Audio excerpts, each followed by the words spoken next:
Nessa segunda parte da conferência, dando continuidade a Jorge Lacerda e o seu legado para a cultura e para a política, vamos falar, em primeiro lugar, sobre a profunda conexão humana, lições de um líder. Jorge Lacerda demonstrou uma inteligência emocional exímia, sendo um político intelectual e respeitoso com relação a todo tipo de pessoas, inclusive adversários políticos. Ele não se alçava dentro dessa inteligência num nível superior aos outros, tratando a todos com igual dignidade. O Carlos Drummond de Andrade chegou a dizer, notou, o seu bom gosto e habilidade política, ao harmonizar as vaidades dos escritores. Ungaretti, que foi seu secretário, lembra que ele não falava mal de ninguém, não tinha raiva de ninguém, e que em vez de capitalizar politicamente um telegrama, por exemplo, de um opositor, que revelava frustração porque tinha perdido a eleição, ele o rasgou dizendo: não comente com ninguém os termos desse telegrama. Fulano de tal é um homem educado e generoso. Escreveu num momento infeliz, ainda sob o impacto da derrota. Tinha uma saída honrosa para os seus opositores. Mesmo diante de um artigo de um jovem jornalista, que no caso é o Zighelli, fiz uma entrevista com ele também, bastante interessante, que ele criticava, o Zighelli, uma ação governamental. Lacerda o orientou com sabedoria, preferindo a conciliação ao confronto. No caso, era um confronto entre o governo de Santa Catarina e umas orientações do Ministério da Educação. E mostrando que a imprensa, mesmo opositora, era respeitada pela sua índole liberal do seu espírito. Nós vemos que Jorge Lacerda teve uma visão, vamos abordar agora, estratégica para a educação e universidade. A gestão dele foi marcada por uma transparência extrema. Um princípio que ele defendia publicamente, sua prestação de contas no ano 1957, então o ano anterior do desastre de avião, por exemplo, ele não foi apenas um relatório, mas um diálogo aberto com a população e seus representantes. Ele revelou com orgulho o pagamento pontual do funcionalismo e a quitação de compromissos internos e externos, destacando que Santa Catarina era exceção no cenário nacional. Então, no seu último discurso, antes da tragédia, ele convocou o depoimento sereno dos meus próprios adversários a este respeito, e reiterava assim o seu compromisso com a justiça e liberdade. A sua frase, que esperava que definisse seu legado, era clara. E ele deixa isso como legado e como uma última frase do seu último discurso. Ao término do meu mandato, menos me lisonjearão as referências a empreendimentos materiais e culturais que lograr concluir do que as que espero que façam, mercê de Deus, a um governo que prezou a justiça e defendeu a liberdade. Esse comportamento ecoa como um dos seus maiores legados. Eram valores inegociáveis.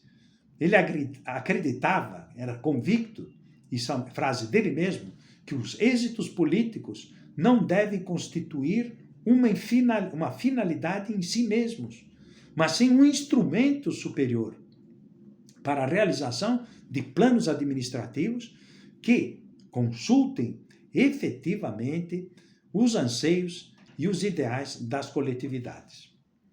Lacerda era um estrategista notável, um homem de governo que via além do óbvio, agindo com perspicácia de uma estratégia que hoje nós denominamos de estratégia Oceano Azul, criando novos espaços de valor onde outros viam apenas competição, No campo da educação, o seu lema era abrir escolas e fechar prisões. Ele deu prioridade fundamental à educação, desde a básica até a superior, e impulsionou aquilo que já está feito e que tem uma importância grande, a construção do ambicioso Instituto Estadual de Educação em Florianópolis. Uma obra que ele via como uma redenção para Florianópolis. Iniciou a implantação da cidade universitária, no bairro da Trindade. Criou a Faculdade de Engenharia em Joinville.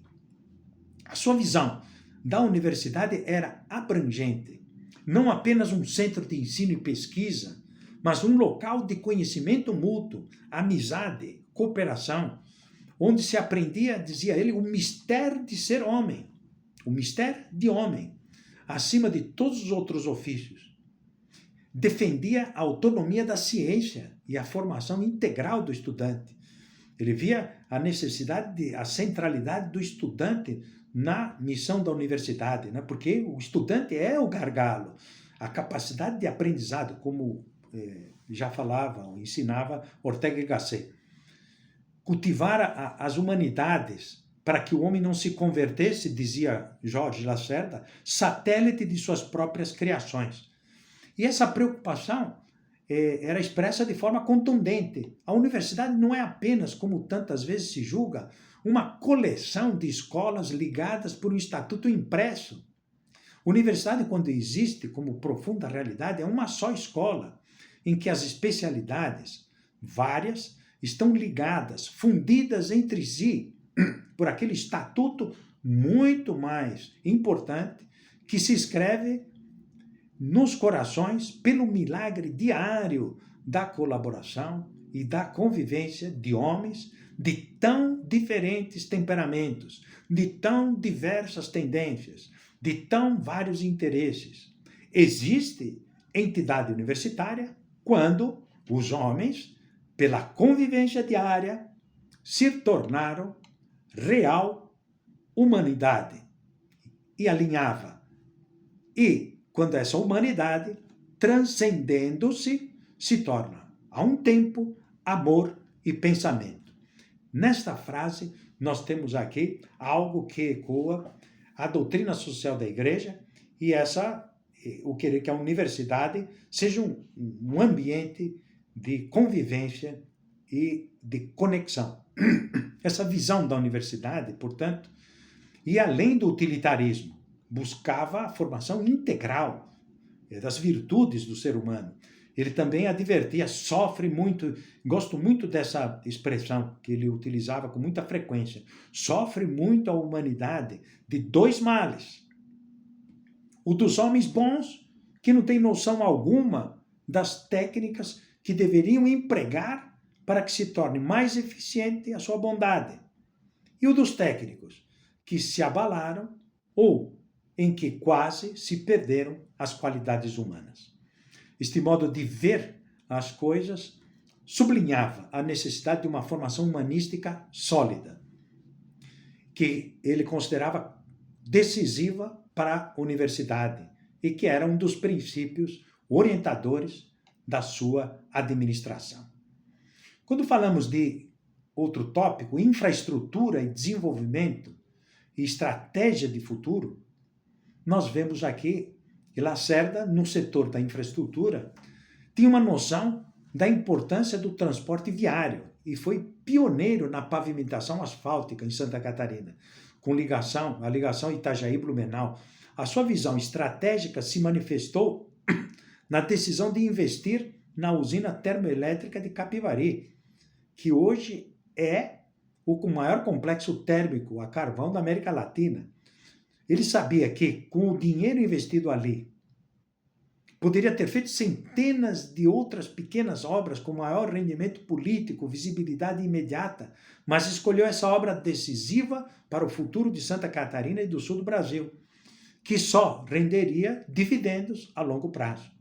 Essa decisão, focada dessa maneira, em um ponto de inflexão, que é essa estratégia que hoje chamamos de Oceano Azul, é o ponto de inflexão energético, é um exemplo dessa capacidade de identificar áreas de alto impacto futuro, independentemente do aplauso imediato.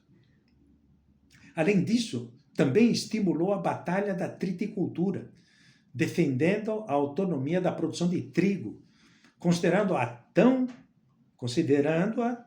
importante quanto a do petróleo para a independência econômica do Brasil.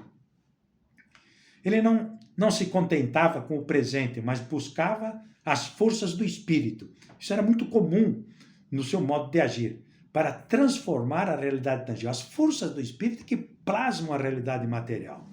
As suas iniciativas demonstravam que o verdadeiro estadista transcende a esse utilitarismo imediato.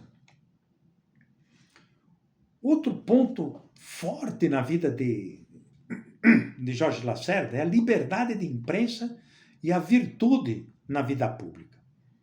Em relação à imprensa e à comunicação, Lacerda tinha uma visão clara do seu papel na democracia, mas claríssima. Ele defendia o acesso à informação de qualidade para todos, inclusive para as localidades mais distantes e os pequenos jornais, que considerava essenciais para a sobrevivência das características regionais. Ele acreditava que o parlamento, e a imprensa são órgãos que necessariamente se conjugam, parlamento e imprensa, e se completam numa democracia. E só lhes é dado sobreviver quando assentam as suas raízes na opinião pública e quando respiram a mesma atmosfera de liberdade. Esta convicção reflete o seu compromisso com liberdade de expressão e a transparência, valores que ele defendia intransigentemente, inclusive ao se manifestar contra medidas arbitrárias. Há várias ações, enquanto deputado federal, a manifestar contra essas medidas arbitrárias que dificultavam o trabalho dos jornais. Também Lacerda tinha uma profunda convicção e importância da virtude para a vida pública e pessoal. Era impressionante. Ele exortava a mocidade a cultivar o caráter e os valores perenes. No discurso aos seus afilhados, reforçava que o verdadeiro triunfo estava na busca pelos valores do espírito. E até usava essa formulação: mas não havereis de saber jamais de quem se arrependesse da prática da virtude, de que os bons se lamentassem de ter sido, de que a honra fosse causa de escândalo, ou de que a dignidade envergonhasse os que dela se não afastam. Esta afirmação, longe de ser um lamento pessimista, era um estímulo à perseverança no bem, na virtude, uma reafirmação de que a prática da virtude traz uma recompensa intrínseca. Ele sabia que a coragem e a integridade são pilares para a construção de uma nação. O legado perene, uma mensagem de cultura para o Brasil.